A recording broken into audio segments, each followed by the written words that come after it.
नरसिंह जी का जन्म वहाँ हुआ। अब नरसिंह जी की जो बीमारी थी, जो उनको शारीरिक रोग था, जो पीड़ा थी, वो भी परमात्मा ने सही कर दी, क्योंकि जन्म के गूंगे बेरे नरसिंह जी बोलने लगे। अब नरसिंह जी की शारीरिक पीड़ा सही हुई तो भुजाई के लक्षण देखने नरसिंह जी ने भक्ति की। अब भक्ति की तो महादेव जी ने नरसिंह जी को अपने परमात्मा से मिलाया और नरसिंह जी को रास के दर्शन करवाए। जब रास के दर्शन किए नरसिंह जी ने, तो महाराज नरसिंह जी को जो है सांवलिया सेठ ने प्रसाद दिया था। अब वो प्रसाद क्या दिया था, मैंने कल आपको बताया था। क्या क्या दिया था प्रसाद के रूप में? क्या क्या दिया था महाराज? बोलो ना मेरी माताओं, बोलो तो सही।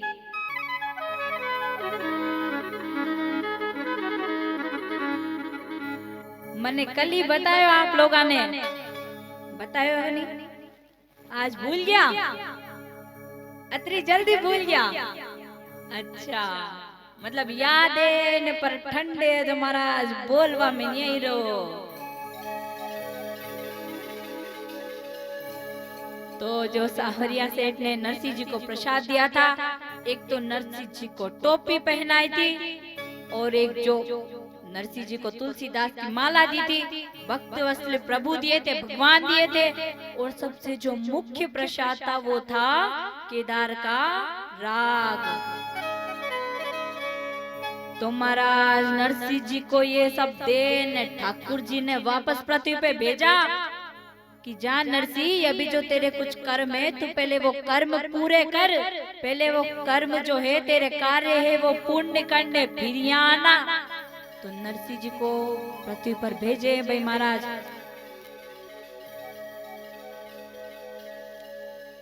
अब यहाँ नरसिंह जी पृथ्वी पर आए और नरसिंह जी ने अपनी बेटी नानी बाई का विवाह किया नगर अंजार के अंदर श्रीरंग जी के घर।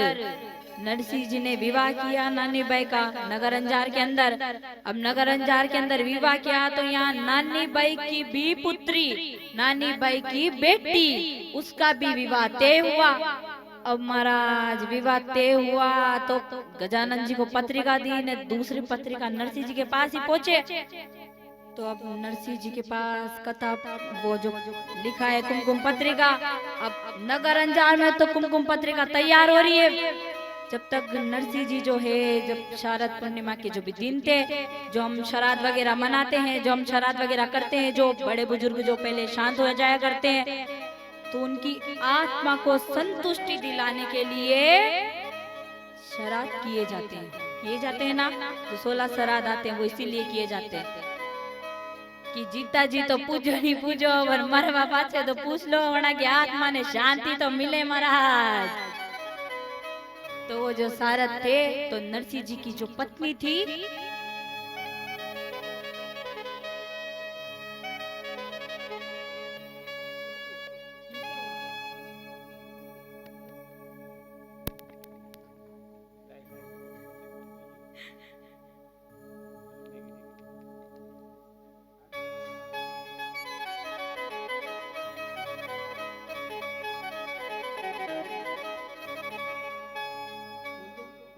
Hello hello Radhe Radhe.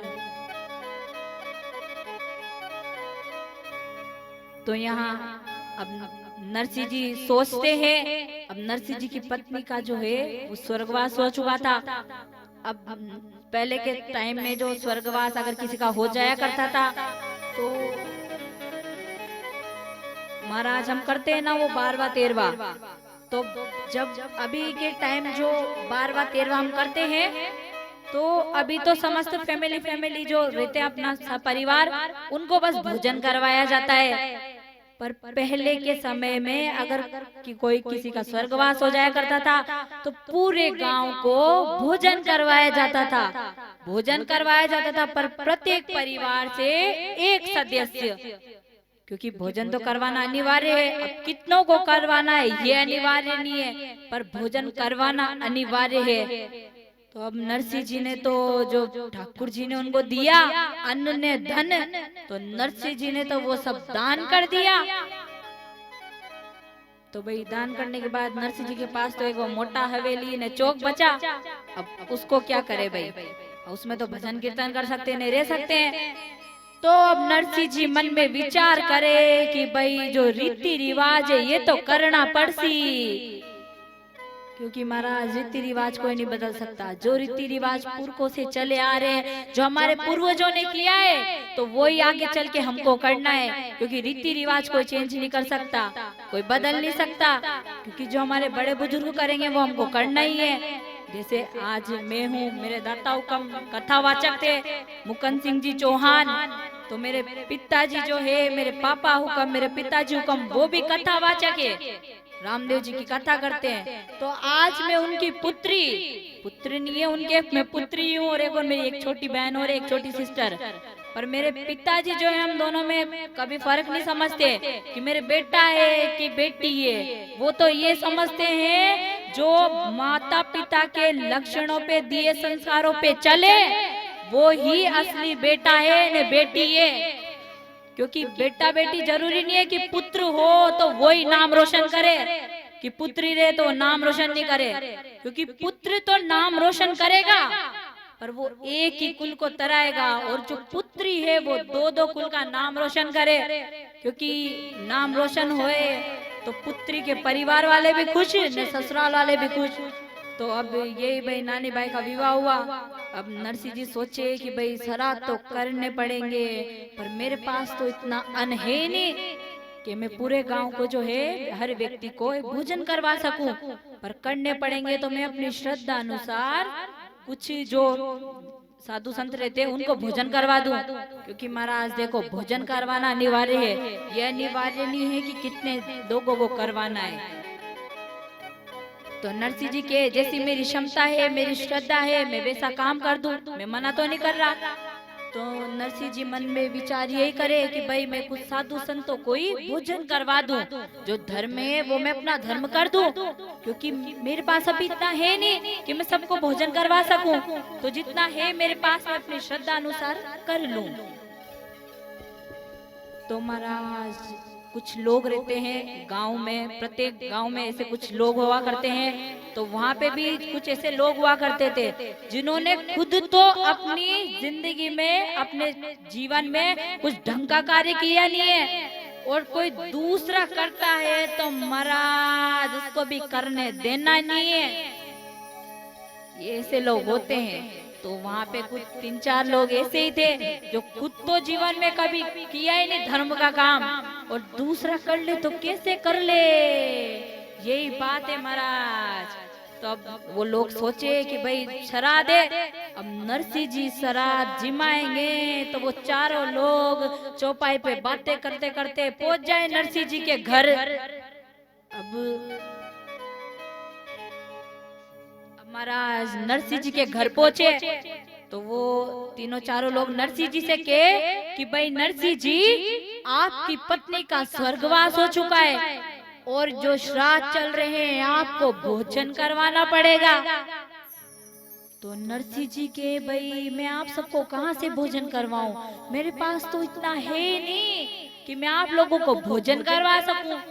तो वो लोग कहे कि भाई नरसिंह, हम तो कुछ नहीं जानते, हम तो ये जानते हैं कि आपको भोजन करवाना है तो करवाना है कि भाई आप अच्छे घर से हो, अच्छे कुल से हो। तो भाई अगर आप ऐसा करोगे तो दूसरे लोग क्या सीखेंगे। तो नरसिंह जी कहे कि भाई देखो, जैसी मेरी श्रद्धा है मैं वैसा काम करूंगा। तो वो लोगों की आदत रहना कि भाई ढंग का कुछ करेंगे नहीं तो दूसरा कर रहा है तो कैसे कर रहा है, इसको भी नहीं करने दे।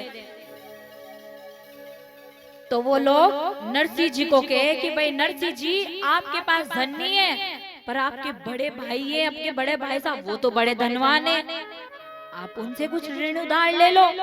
तो नरसिंह जी के कि भाई नहीं, मेरे पास जैसा है मैं उसमें कर लूं, पर मैं किसी से उधार नहीं लूं। तो नरसिंह जी तो ये के, पर वो तो अड़ेलू लोग। अब वो के कि भाई नरसिंह जी, अगर आपकी भी जिद है तो हमारी भी जिद है, कल इस समय कि भाई दोपहर के समय भोजन करवाते हैं कि मैं और प्रत्येक गांव के प्रत्येक घर से पहले तो एक ही को जिमाना पड़ता था, प्रत्येक परिवार से।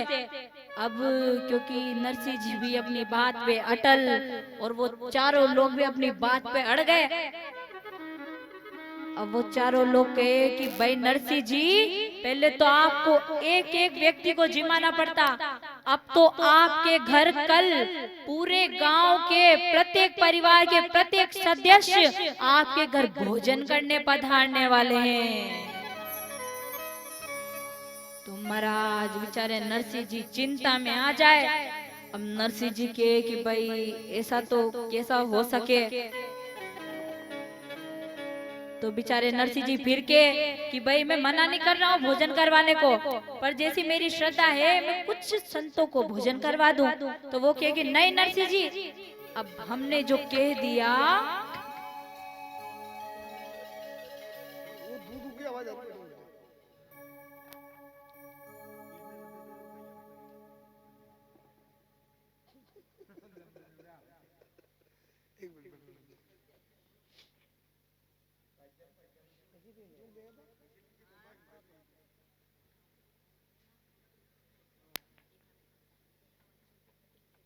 तो नरसिंह जी के कि भाई मैं मना नहीं कर रहा कि मुझे भोजन नहीं करवाना, पर जैसी मेरी श्रद्धा है मैं वैसे करवा दूं, क्योंकि फिर जब मेरे पास तो है ही नहीं कुछ जिमाने को, तो इतने लोगों का भोजन का बंदोबस्त मैं कैसे करूं, इतना प्रथम मैं कैसे करूं भाई, इतना मैं कैसे लौट उठा सकता हूं। तो नरसिंह जी के कि भाई जैसी मेरी श्रद्धा है मैं अपनी श्रद्धा अनुसार कुछ साधु संतों को भोजन करवा दूं। पर वो तो महाराज ऐसे लोग अपनी जिद पे अड़े तो अड़े। अब वो के कि भाई नरसिंह जी हम कुछ नहीं जानते, भले आप कहीं से भी लाओ, भले कैसे भी कराओ, पर हमें तो भोजन करना है, हमें तो भोजन करने से मतलब है।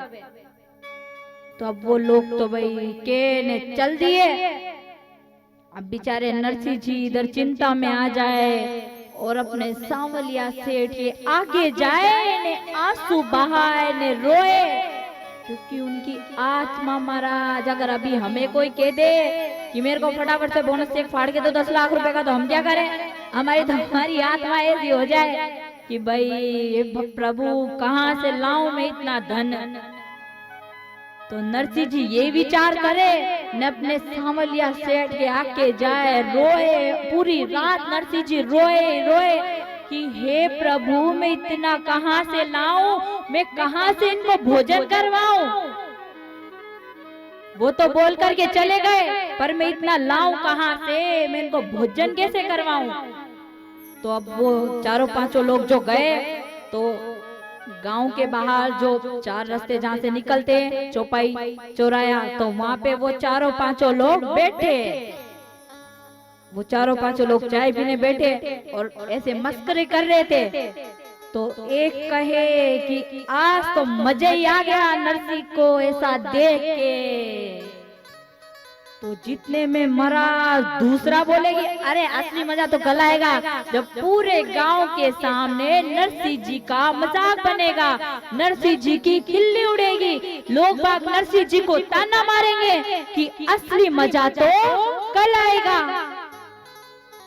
तो भाई इधर नरसिंह जी बेचारे रोए, अपने ठाकुर जी को मनाए और वो लोग जो मस्करी करे। अब इतने में वहां पे जो वो लोग मस्करी कर रहे थे, तब 2 व्यापारी आए। तो दोनों सेठ जी व्यापारी आए द्वारिका जाने के लिए। तो अब वो व्यापारी वहां आए और उन लोगों से बोले कि भाई आपके गांव में कोई मोटा सेठ है क्या, भाई आपके गांव में कोई धनवान है ऐसा सेठ जो मेरी 700 रुपए की हुंडी लिख दे। तो भाई वो कहे कि 700 रुपए की हुंडी, मन में विचार करे। तो वो कहे कि भाई आप लोगों को हुंडी किससे लिखवानी है, क्यों लिखवानी है। तो सेठ जी जो है वो व्यापारी बोले नरसिंह जी के जो मजाक बना रहे थे जो लोग उनसे कि भाई हमें पता नहीं था, हमें द्वारिका जाना है, हमें कुछ काम है वहाँ पे, पर हमें क्या पता था कि नगर अंजार से द्वारिका तक के रास्ते में, उसके मार्ग में एक जंगल आता है। अब पहले के समय में, अभी तो जो हाईवे रोड वगैरह 4 लाइन 8 लाइन इत्यादि निकाल दी गई है, तो उस समय जो है जंगल के रास्ते हुआ करते थे। अब महाराज जंगल का रास्ता पे जाओ तो वहाँ कुड़मले, चोर डकैत इत्यादि मिलेंगे, नहीं तो मिलेंगे जीव जानवर और कौन मिलेगा वहाँ सुंदर सुंदर मिनक तो मिलेगा नहीं, जेना आप जेना भक्त लोग तो मिलेगा नहीं। एना ही मिले ना वहाँ तो कि जो भाई लुटेरे हुए जो डाका डालते हैं वो मिलेंगे। तो वो सोचे मन में विचार करे कि भाई हमें पता नहीं था, और अगर हम ये 700 रुपए वहाँ लेके जाएंगे तो वो लोग चोर हमें लूट लेंगे, तो इसलिए हमें हुंडी जो है 700 रुपए की हमें हुंडी लिखवानी है। तो इतने में मस्करती करते करते एक व्यक्ति बोल पड़ा कि भाई है ना एक सेठ है हमारे गांव में भी, कि भाई बोले कि कौन सेठ है, क्या वो मुझे 700 रुपए की हुंडी लिख देंगे। मरा 700 रुपए की हुंडी मतलब सोचो 10 रुपए धनवान के पास हुआ करते तो 700 रुपए तो उस समय क्या ही कीमत होगी 700 रुपए की। तो वो व्यक्ति कहे कि वो आपको 700 रुपए की एक हुंडी क्या, वो आपको 700 रुपए की 10 हुंडी लिखने दे दे। तो व्यापारी कहे कि भाई क्या इतने बड़े सेठ है, तो व्यक्ति कहे कि भाई सेठ, वो सेठ तो है पर वो बहुत सीधे स्वभाव के हैं, वो सेठ जी जैसे सेठ नहीं है। अगर आप वहाँ जाओगे और आप बोलोगे कि नरसिंह जी हमें 700 रुपए की हुंडी लिख दो, तो वो आपको ये बोलेंगे कि आपको किसने भेजा, मैं तो बहुत निर्धन हूँ, मैं तो कोई सेठ जी नहीं हूँ, मेरे पास तो कुछ है ही नहीं महाराज, तो मैं क्या हुंडी लिखने दूं। तो व्यक्ति कहे तो भाई आप बताओ हम क्या करें, कि आप तो जाकर के सीधा नरसिंह जी के चरणों में गिर जाना, चरण पकड़ लेना, उनके चरण स्पर्श कर लेना कि भाई नरसिंह जी हमें तो हुंडी लिखा दो, और भगवान के वहां जा रहे हैं द्वारिकापुरी, अगर आप हमारी सहायता नहीं करोगे तो कौन करेगा। तो महाराज दो व्यापारी सुने ने जाए नरसिंह जी के घर। अब नरसिंह जी के घर जाए तो नरसिंह जी बेचारे रोते करते इतने दुखी थे वो कि भाई परमात्मा मेरा क्या होगा, मेरा क्या होगा, वो चिंता में डूबे हुए थे। अब दोनों व्यापारी गए और नरसिंह जी के पास गए और नरसिंह जी से बोले कि भाई नरसिंह जी हम द्वारिकापुरी जाने के लिए आए हैं, तो हमें आपसे 700 रुपए की हुंडी लिखवानी है। तो नरसिंह जी के कि भाई मेरे पास तो कोई हुंडी नहीं है, मैं तो बहुत निर्धन हूँ, पर चूंकि मरा है नरसिंह जी की बात क्यों माने, ये सब लाइनें ये सब बातें तो वो पहले ही सुन चुके। तो पर उन्होंने क्या बोला था कि जाते ही नरसिंह जी के पैर स्पर्श कर लेना, उनके चरण स्पर्श कर लेना। तो दोनों सेठ जी जान व्यापारी नरसिंह जी का चरणा में स्पर्श करे, चरणा में गिरे। नरसिंह जी के कि भाई यो कई करो हो, तो व्यापारी के कि नरसिंह जी अगर आप हमारी सहायता नहीं करेंगे तो हमारी सहायता कौन करेगा। तो नरसिंह जी के एक पल में विचार करे नरसिंह जी कि मेरा तो कोई व्यापार है नहीं, पर क्या पता ये सांवलिया सेठ ने भेजे हो कि भाई मैं सांवलिया सेठ की आराधना कर रहा था, और भक्त की मदद हमेशा भगवान करे, चाहे भक्त पर कितनी विपदा आड़ पड़े, परमात्मा स्वयं आओ, भगवान जो है स्वयं आओ परमात्मा भक्त की मदद करने वास्ते। तो नरसिंह जी के कि कहीं ये सांवलिया सेठ ने तो नहीं भेजे। तो नरसिंह जी जो है मन में विचार करे और नरसिंह जी उनसे 700 रुपए लेन, उनको हुंडी लिख दे। हुंडी कौन से सेठ जी के नाम की? श्री सांवलसा सेठ। नरसिंह जी किसके नाम की हुंडी उनको लिख के देते हैं? द्वारिकापुरी के राजा श्री सांवलसा सेठ। महाराज कैसे सेठ नहीं हो तो सेठों के सेठ सांवरिया सेठ है। तो नरसिंह जी जो है उनको सांवलसा सेठ के नाम की हुंडी लिखने दे दे। अब दोनों व्यापारी वहां से हुंडी लेन चल दे भाई द्वारिकापुरी के मार्ग पे। अब वहां वो दोनों तो निकल दिए द्वारिकापुरी के मार्ग पे। अब यहाँ दूसरे दिन, अब क्योंकि नरसिंह जी के पास 700 रुपए आ चुके थे, 700 रुपए उनके पास थे, तो 700 रुपए में एक बार क्या महाराज पूरे गांव को 7 बार भोजन करवा दे। तो नरसिंह जी ने खूब चाव से खूब अच्छे अच्छे पकवान बनाए, पूरे गांव को भोजन करवाया। पर वो के ना महाराज, जिसकी आदत जैसी रे वो वैसी रे। उन चारों लोगों को फिर भी शांति नहीं है कि उनको भोजन करना था, नरसिंह जी ने करवाया, फिर भी उनको शांति नहीं है। फिर भी कहे बैठे बैठे कि हे भगवान, हे ठाकुर जी, इस नरसिंह ने तो उन लोगों को ठग लिया, इस नरसिंह ने तो उन दोनों व्यापारियों को ठग लिया। हमने दोनों व्यापारी यहाँ क्या भेजे, नरसिंह ने उनको झूठी हुंडी लिखने उनको ठग लिया। बेचारे वहाँ भूखे तरसे तरस रहे होंगे, वहाँ डोल रहे होंगे कि कूणे सेठ जी, सांवल सा सेठ, कूणे कूणे कूणे। तो महाराज ये सारी बात घूमती फिरती जाए नरसिंह जी के कानों तक। अब जिसने कभी मोह माया को ध्यान ही नहीं दिया, मोह माया की तरफ बिल्कुल आकर्षित ही नहीं है, वो जो भगवान की भक्ति करे, उनके पास इतनी मोह माया थी तो उन्होंने सारी दान कर दी, गरीबों में सब उन्होंने दान कर दी, स्वयं भक्त बने और उनके ऊपर चोरी का इल्जाम, ठगने का इल्जाम। तो नरसिंह जी तो बहुत चिंता में आए और हृदय से रोने लगे वो तो। और नरसिंह जी रोते रोते गए और अपने सांवलिया सेठ को पुकारे और केदार का राग गाए। तो चलिए हम भी केदार का राग गाते हैं और सुनते हैं। तो नरसिंह जी गाए भाई महाराज केदार का राग।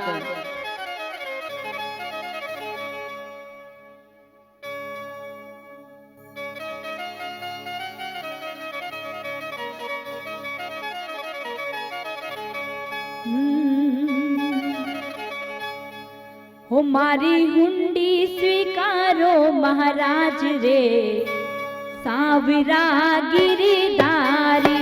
मारी हुंडी स्वीकारो महाराज रे, सांवरा गिरधारी। मारी हुंडी स्वीकारो महाराज रे, सांवरा गिरधारी। मारी हुंडी स्वीकारो महाराज रे, सांवरा गिरधारी।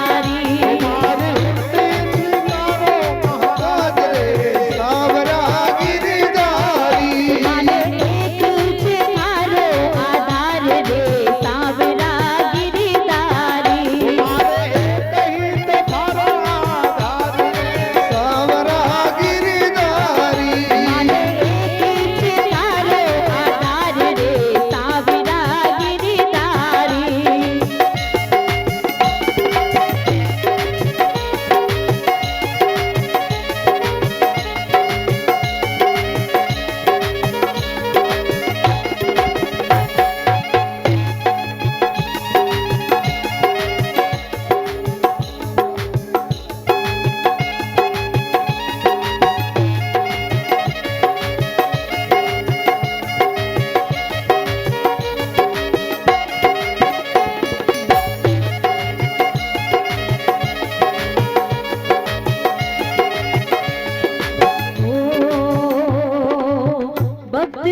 बोलिए श्री सांवलसा सेठ की जय हो।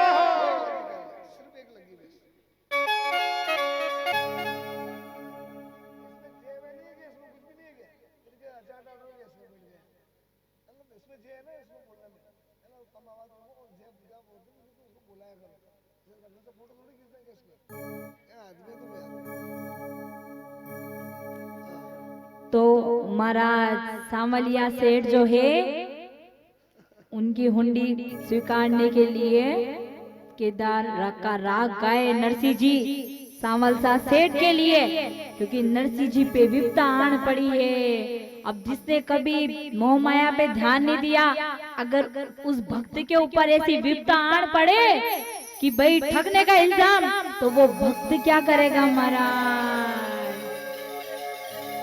वो भक्त रोए रोए रोए रोए और अपने सांवलिया सेठ को पुकारे कि हे सांवरा, मैंने कभी मोह माया को ध्यान नहीं दिया, मैंने कभी देखा नहीं मोह माया की ओर, फिर भी दुनिया ने मेरे ऊपर मोह माया ठगने का इल्जाम लगा दिया।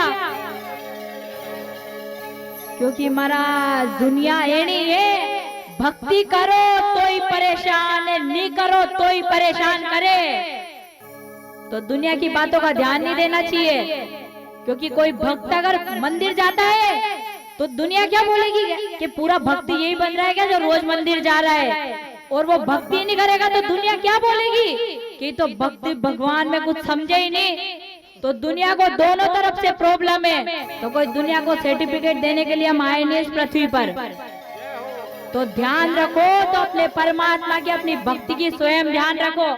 कोई कहे आपसे कि भक्ति करो तो उस पर ध्यान मत दो, अपनी भक्ति की स्वयं को याद होनी चाहिए कि हमें भक्ति करनी है तो करनी है। तो अब नरसिंह जी जो है केदार का राग गाए, और केदार का राग गाए महाराज सांवलिया सेठ कैसे न मदद करे नरसिंह जी की। सांवलिया सेठ का वचन है ये कि नरसिंह जब भी तुम केदार का राग गाओगे, कि हे नरसिंह जब भी तुम केदार का राग गाओगे, मुझे पुकारोगे, मैं सब कार्य छोड़ के, मैं सब काम छोड़ के तुम्हारी मदद करने के लिए स्वयं आऊंगा। तो परमात्मा को अपना वचन अटल रखने के लिए आना पड़ा। हरिओम। तो अब भाई वो जो दोनों व्यापारी है, थोड़े दिन तो भाई वहां द्वारिका गए ने घूमे, थोड़े देर तक तो थोड़े समय के लिए घूमे महाराज। इसका अर्थ ये नहीं है 2-3 घंटे घूमे न बंद हो गए, वो 2 दिन तक घूमे।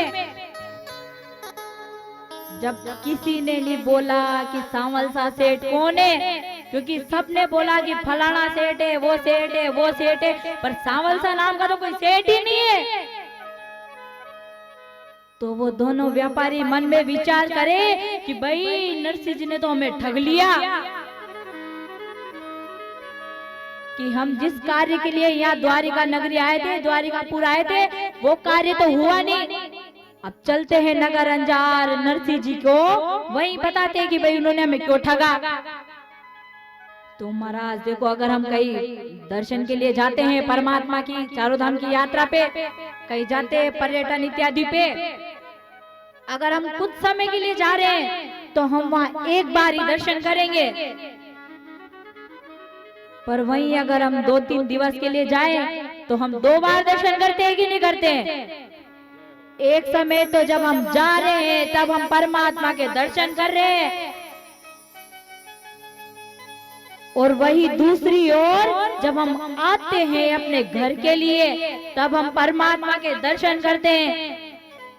तो दोनों व्यापारी सोचे कि भाई अब जाना तो है ही, तो चलो भाई भगवान के दर्शन करते हुए चले। तो अब वो दोनों व्यापारी जाने लगे, और वहीं मंदिर के बाहर सांवलिया सेठ स्वयं सेठ जी मुनीम बन करके नरसिंह जी की मदद करने को स्वयं मंदिर के बाहर आकर के बैठे। और महाराज बैठे भी किस रूप में? कोई अपने असली रूप में तो आएंगे नहीं परमात्मा, क्योंकि भक्त की मदद करने के लिए परमात्मा है, वो किसी भी रूप में आ सकता है। वो माया ही है, वो किसी रूप धारण करके आ जाएगा। क्योंकि स्वयं परमात्मा अपने असल रूप में आ जाए तो वो व्यक्ति वही हक्का जाए कि महाराज कलयुग भगवान के दर्शन कर ले साक्षात तो परमात्मा मदद करते हैं, पर वो किसी भी रूप में मदद कर देते हैं। इसीलिए बोलते हैं महाराज, जो आवश्यकता पड़ने पर जो व्यक्ति अपने काम आ जाए वो ही परमात्मा का रूप है। तो इसीलिए भाई सांवलिया सेठ आए। अब सांवलिया सेठ मंदिर के बाहर मुनीम बन के बैठे हैं महाराज, हाथ में कागज में कलम लिए बैठे हैं। मुनीम तो ऐसे बैठते हैं। तो अब दोनों सेठ कहे कि हमने प्रत्येक व्यक्ति से तो पूछ लिया, पर एक बार इनसे भी पूछ लेते, पर हमें नहीं लगता, व्यापारी सोचे कि हमें नहीं लगता कि ये भी सांवल सा सेठ को पहचानते होंगे। तो भाई दोनों व्यापारी जाए और सोचते कि माँ जाने सोचने लगे कि हम एक बार बोलेंगे सांवल सा सेठ, अगर जानते होंगे तो वो अपने आप ऊपर देख लेंगे, और नहीं जानते होंगे तो वो अपना काम कर रहे जो कर ही रहे। तो दोनों व्यक्ति जाए द्वारिकापुरी मंदिर के बाहर, और वहां जाने आपस में एक दूसरे से बोले कि श्री सांवल सा सेठ। महाराज ये सुनते ही तो सांवल सा सेठ ऊपर देखे व्यक्तियों की ओर और व्यक्तियों से कहे कि भाई मुझे क्षमा कर दो, भाई मुझे क्षमा कर दो, मैं ही सांवल सा सेठ हूँ, पर आप नरसिंह जी को मत बताना कि मेरे को आने में इतनी देर लग गई, क्योंकि वो मेरे ऊपर बहुत चिल्लाएंगे। तो दोनों सेठ जी कहे कि भाई आप कहाँ थे, आपको हमने कितना ढूंढा पर हमें किसी ने नहीं बताया, और आप तो स्वयं हमें परमात्मा के मंदिर के बाहर ही दर्शन दे दिया आपने, तो भला क्यों नहीं देंगे महाराज, परमात्मा है तो मंदिर में ही मिलेंगे या मंदिर के बाहर। तो मंदिर के बाहर ही नरसिंह जी की जो हुंडी स्वीकारी महाराज ने, परमात्मा ने, और श्री सांवल सा सेठ आए मुनीम बन के। अब दोनों सेठ जी कहे कि अब भाई हमें फटाफट हुंडी दे दो, ये अपनी हुंडी लो ने हमें हमारे 700 रुपए दे दो। अब सेठ जी कहे कि भाई मैं हुंडी तो ले लूं और लो आपके 700 रुपए। अब सांवलिया सेठ ने दे दिए 700 रुपए। अब दोनों व्यक्ति कहे कि भाई अब हम चले राधे कृष्णा। राधे कृष्णा। क्या बोले भाई, अब हम तो चले राधे कृष्णा। राधे कृष्णा।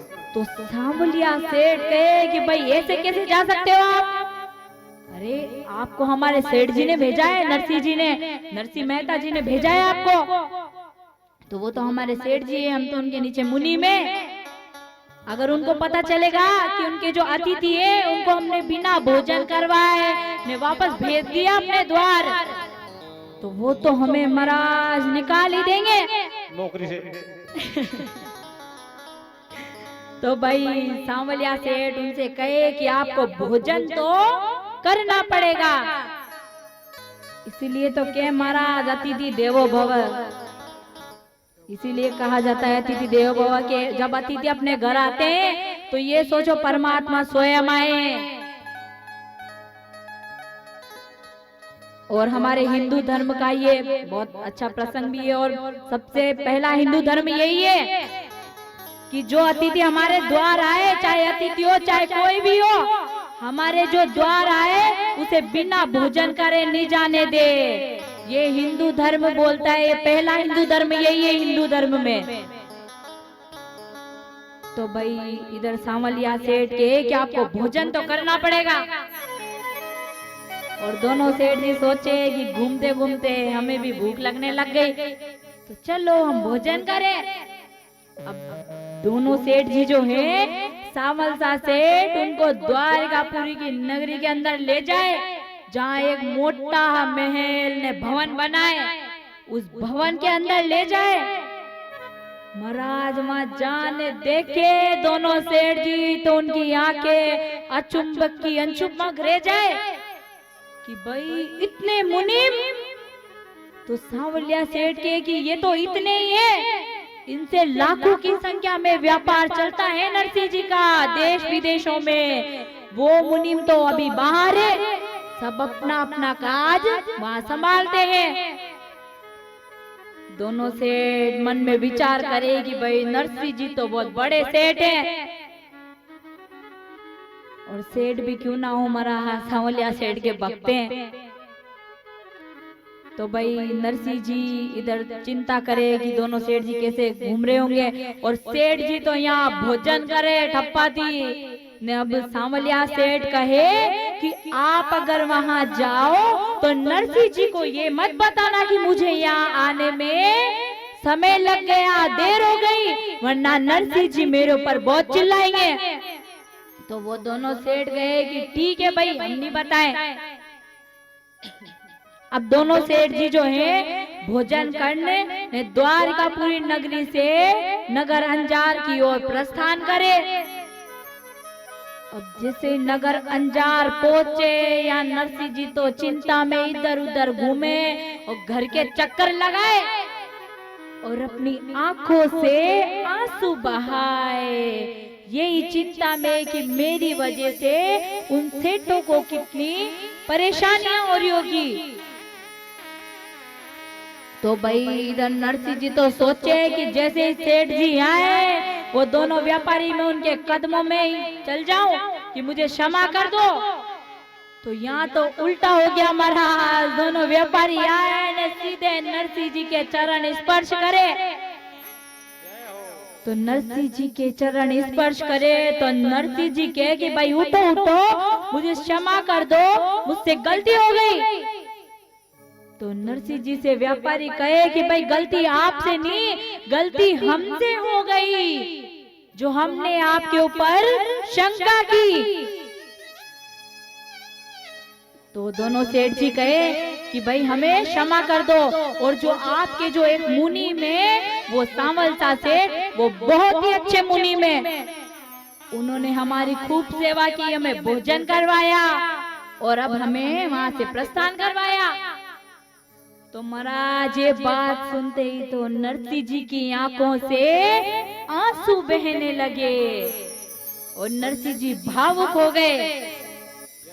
और नरसिंह जी कहने लगे कि भाई वो कोई सांवल सा सेठ नहीं है, वो कोई मेरे मुनीम नहीं है।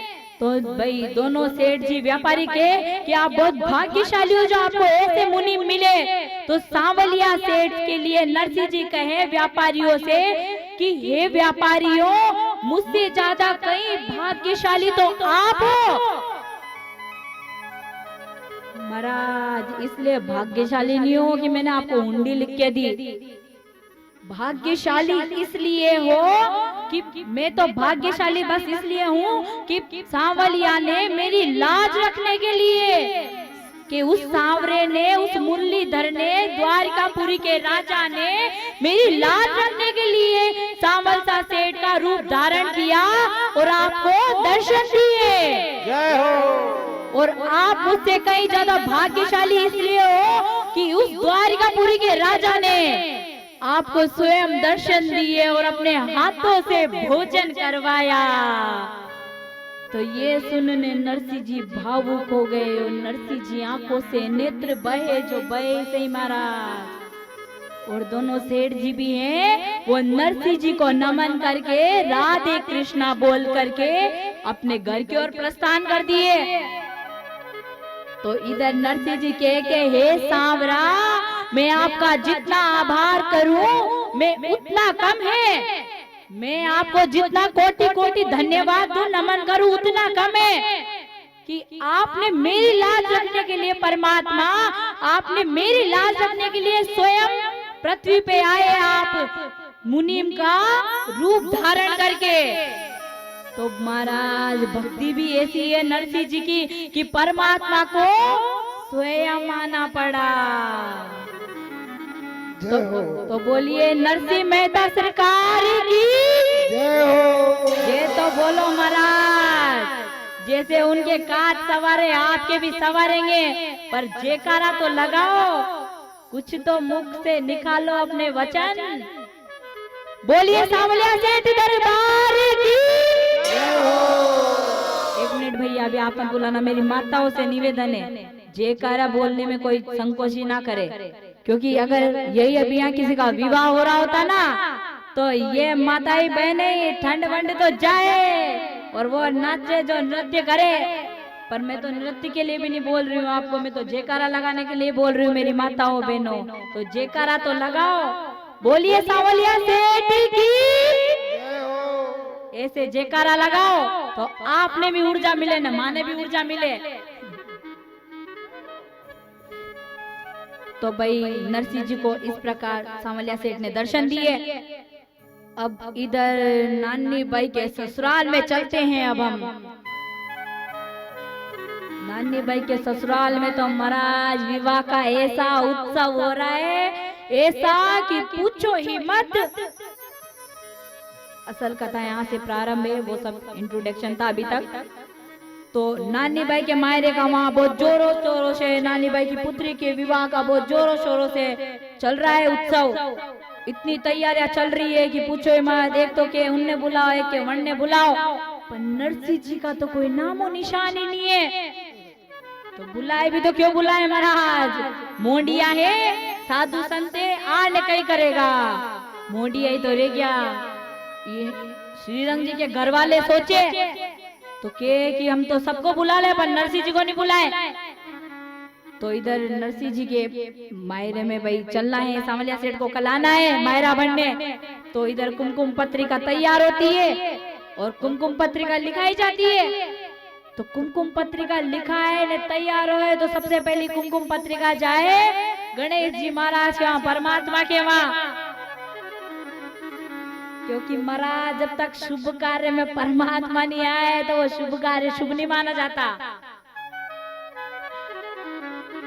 तो इधर विवाह की तैयारियां चल रही है। अब परमात्मा को निमंत्रण पत्र दे दिया। अब निमंत्रण पत्र किसको दे? दूसरा तो भाई बुजुर्ग के घर के बड़े कि ये तो अपने जो सबसे खास ग्रहणक है भाई उनको देना पड़ेगा, सबसे खास अतिथि, सबसे खास मेहमान। तो आप ही बताओ नरसिंह जी से खास मेहमान कोई हो सके? इसलिए नहीं कि नरसिंह जी भक्ते, इसलिए वो इसलिए क्योंकि जिस पुत्री का विवाह है वो पुत्री है नानी बाई की, और नानी बाई के पिता जो है वो है नरसिंह मेहता। तो बिना पिता के भाई महाराज पुत्री का विवाह हो सके क्या? तो सबसे खास अतिथि तो वही है, सबसे खास गणनायक नरसिंह जी है। तो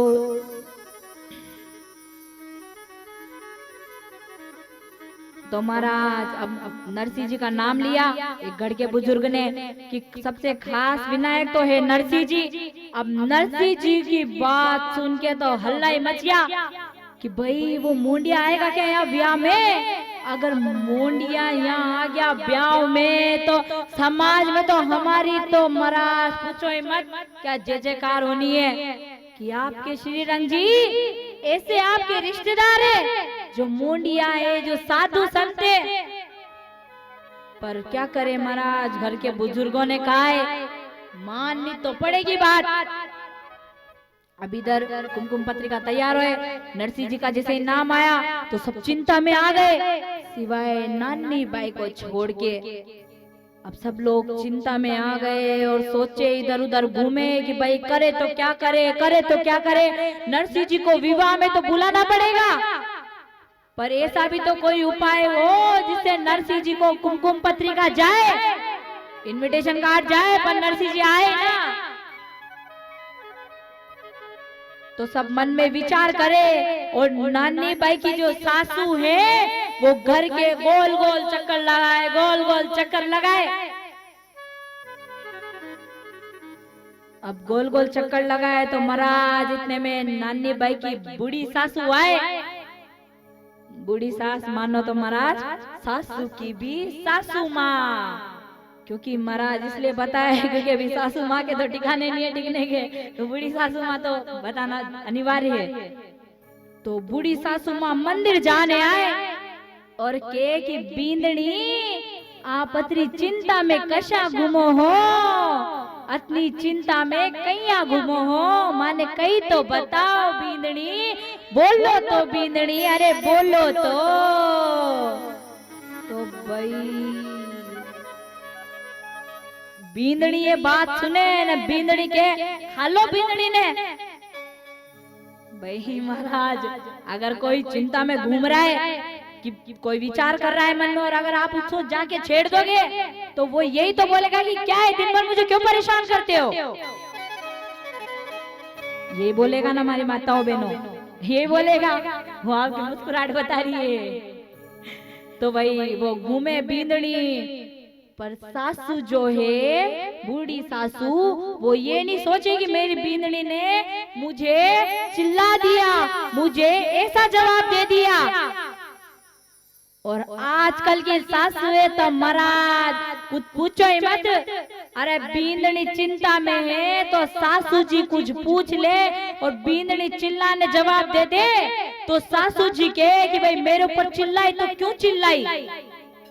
और बींदड़ी भी महाराज अगर सासू जी चिंता में है और बींदड़ी उनसे कुछ पूछ ले और सासू जी बींदड़ी को कह दे तो बींदड़ी भी यही सोचे कि मेरे ऊपर चिल्ला दिया, मेरे ऊपर, मैं इस घर की मैं बींदड़ी हूँ, मेरे ऊपर चिल्ला दिया तो कैसे चिल्ला दिया। पर कोई ये नहीं सोचे कि उसने क्यों चिल्लाया है।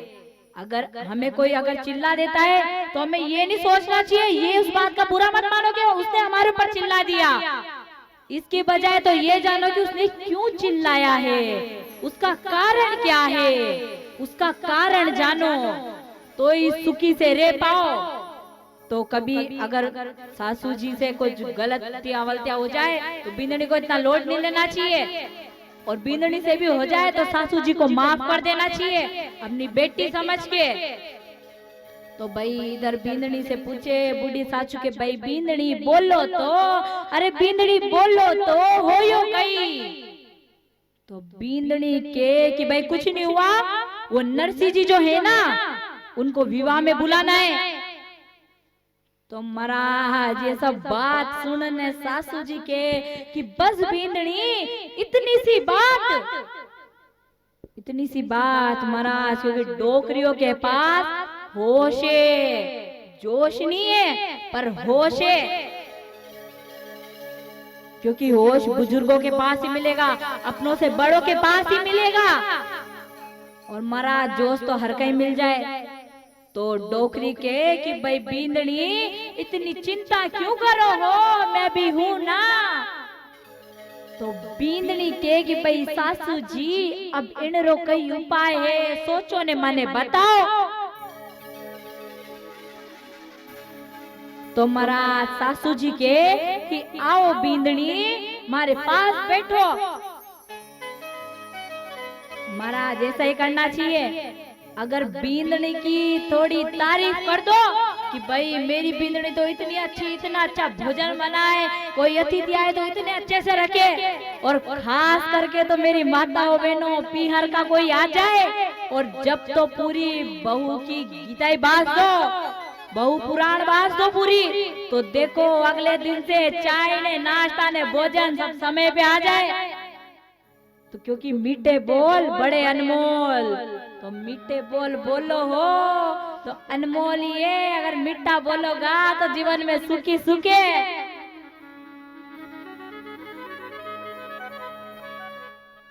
तो महाराज इधर नानी बाई की सासू जी चिंता में, अब बुढ़ी सासू जी बिठाए अपने पास, और बुढ़ी सासू जी के कि रुक तू तो जा और नारायणा ने बुलाने ला।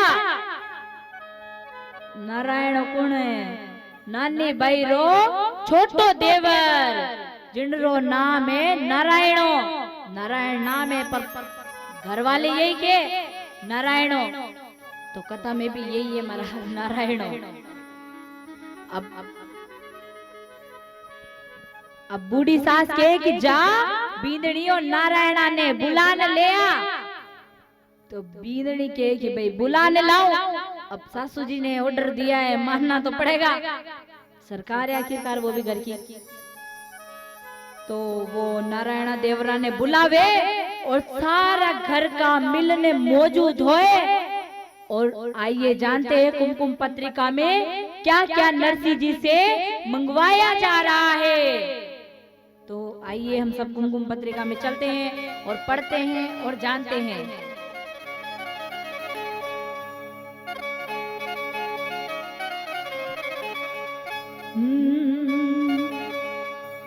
भगति वसल प्रभु सारे सब काज जी, भगति वसल प्रभु सारे सब काज। अरे नानी बैरे भाई रारी ठाकुर जी ने नहाज सीता, राम जी ने नहाज राधे, श्याम जी ने नहाज हरे। भगति वसल प्रभु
भक्त वत्सल भगवान की जय हो।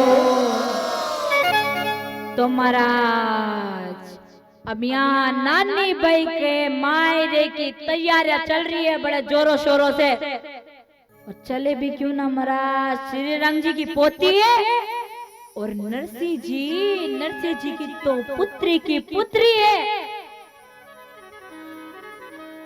तब उनके विवाह की तैयारियां चल रही है। अब श्री रंग जी के घर वाले ने सोचा पत्रिका तो देनी पड़ती, पर डोकरी ने ऐसा उपाय बताया जो महाराज पूरी पत्रिका लिख दी। और उसमें फिर विशेष नोट भी लिखा गया है, जो विशेष नोट हम इत्यादि लिखते हैं ना कि इतना मायरा लाओ तो ही विवाह में आना। महाराज लिखा गया है नोट विशेष में कि इतना मायरा लाओ तो विवाह में आना, नहीं तो विवाह में आने की कोई आवश्यकता ही नहीं है।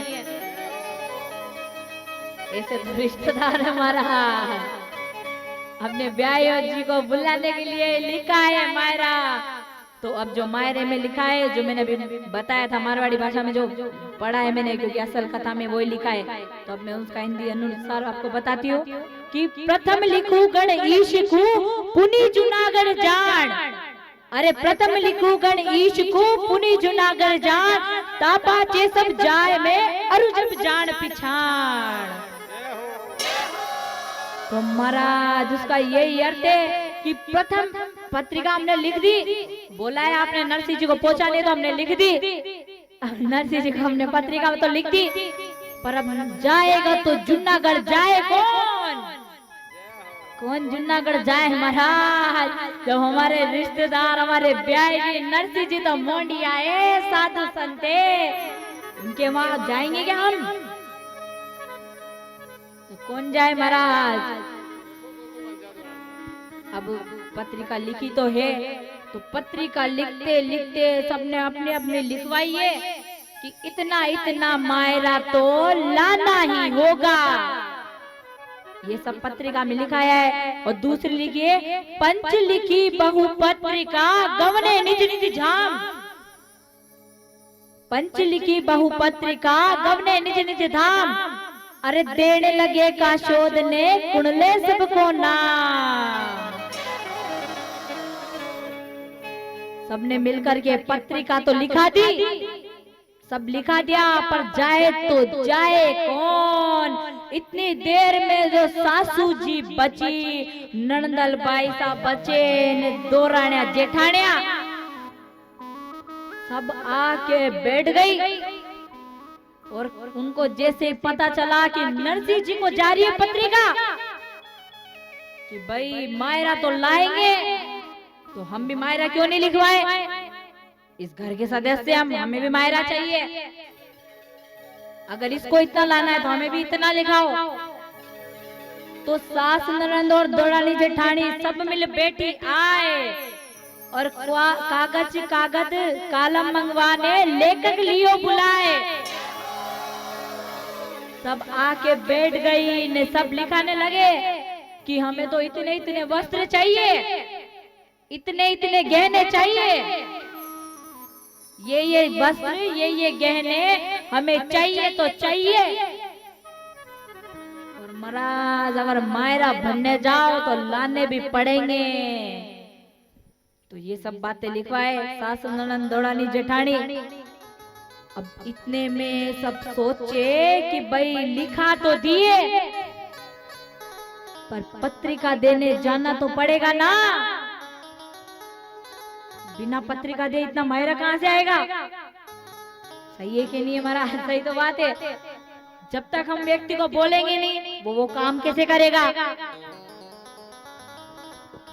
तो श्री रंग जी मन में विचार करे, क्योंकि श्री रंग जी के जो ब्राह्मण जो थे, उनके कुल के जो ब्राह्मण थे इत्यादि, उनके जो पूजनीय जो थे ब्राह्मण, वो थे कोकलिया जी महाराज। अब महाराज कोकलिया जी महाराज देखने में तो बहुत बुजुर्ग उम्र में थे महाराज, बुजुर्ग क्यों ना होंगे, और बिल्कुल शरीर से बिल्कुल पतले दुबले, और ऐसे दिन थे कि बस आज नहीं तो कल तो बस हो ही जाना है। तो पर कोकले जी महाराज को बुलाया, क्योंकि कोकले जी महाराज आए, क्योंकि कोकले जी महाराज ने नरसिंह जी को तब देखा था तब नानी बाई का विवाह हुआ था। नरसिंह जी को तभी देखा था कोकले जी महाराज ने नानी बाई के विवाह में। तब नरसिंह जी के पास इत्यादि धन दौलत थी। तो कोकले जी महाराज के कि भाई अगर मात में पत्रिका देने जाओ तो 4-5 दिन तो महाराज आओ ही नहीं, मैं तो वहीं रहूं 4-5 दिन, और आऊं तो मोटी बधाई लेने आओ। भाई नरसिंह जी के घर पत्रिका देने जानी है, उनकी किस चीज की कमी है? क्योंकि कोकले जी महाराज को ये पता नहीं था कि नरसिंह जी भक्त बन चुके हैं। नरसिंह जी ने सारी संपत्ति दान कर दी। तो अब कोकले जी महाराज विचार करे, मैं तैयार हो जाए जाने के लिए। और कोकले जी महाराज के कि भाई मैं तैयार हूं। तो इतने में डोकरी आए कि तैयार तो हो गए, पर मेरा मायरा कौन लिखेगा, मुझे भी तो वस्तुएं चाहिए। तो महाराज डोकरी हो तो क्या हुआ, हूं तो इस घर की सदस्य। अब डोकरी के महाराज डोकरी बोले कि 25 मन लिखो सुपारी और 25 मन रोरी और 25 मन लिखो कलेवो और मेवा की बोरी। डोकरी के कि 25 मन तो सुपारी लिख दो। तो इतने में बाई नानी रो जेठ बोले कि भाई दादी जी 25 मन सुपारी का हम क्या करेंगे, क्योंकि महाराज विवाह में 3-4 सुपारी हो तो एक काम चल जाए। तो 25 मन किसको कहते हैं महाराज? तो डोकरी के कि आएगी तो हम दुकान पे जाने बेच देंगे, लालच। तो डोकरी के 25 मन लिखो सुपारी, 25 मन रोरी। रोरी का अर्थ है महाराज कुमकुम, कि 25 मन लिख दो कुमकुम।